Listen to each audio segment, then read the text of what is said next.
Hello again, guys. Thanks for tuning in with me today on this video. Another plant I would like to leave a review about is Norfolk Island pine trees. Now, you'll see a lot of these trees out towards like during Christmas time because they kind of look like pine trees. I mean, not kind of, they are pine trees. And they look a lot more like Christmas trees that you'd see hanging around. But these plants are actually tropical in nature. They stem from Hawaii. And personally, they are one of my most favorite plants to have it.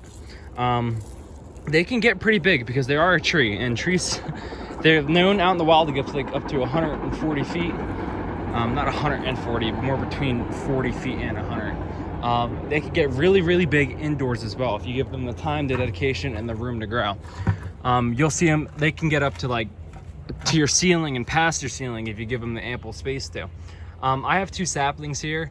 I just got back into them. I had an old Norfolk Island pine tree that was at least like 6 feet big, and I had it in this big bucket, one of those like big tub buckets you get from Home Depot, and I used to keep it in my bedroom.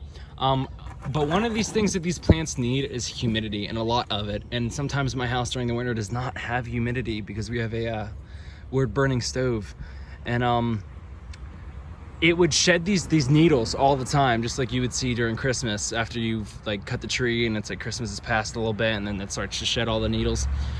It did that for me when it didn't have much humidity. I'm sorry, I'm not keeping a steady frame here.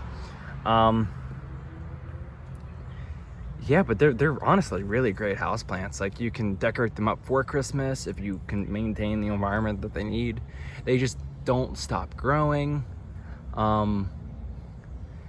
And it just seems like one of those plants that you really have a connection to after time. Like one of the ones, they just hit different. How do I put it? I've seen them do well in full sun. I've seen them do well in low light. Standard potting mix. I've never really overdone it on the fertilizer or any of the nitrogen, any of the good stuff. I've just kept it simple, and it's been wonderful for me. It's a great beginning plant if you're looking for a tree that you'd like to keep inside. I know that there's some forms of Dracaena. There's some certain palm trees that seem to do good indoors, but I'd recommend a Norfolk Island pine. It's a miracle to me that they're not as popular as they are.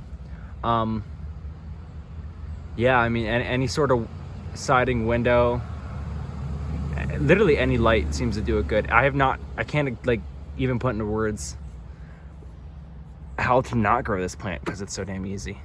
As long as you know how to water plants and how to tell when they're overwatered, it's a good plant for you then. It's a super good beginning plant. Anyways, thanks for tuning in for me today.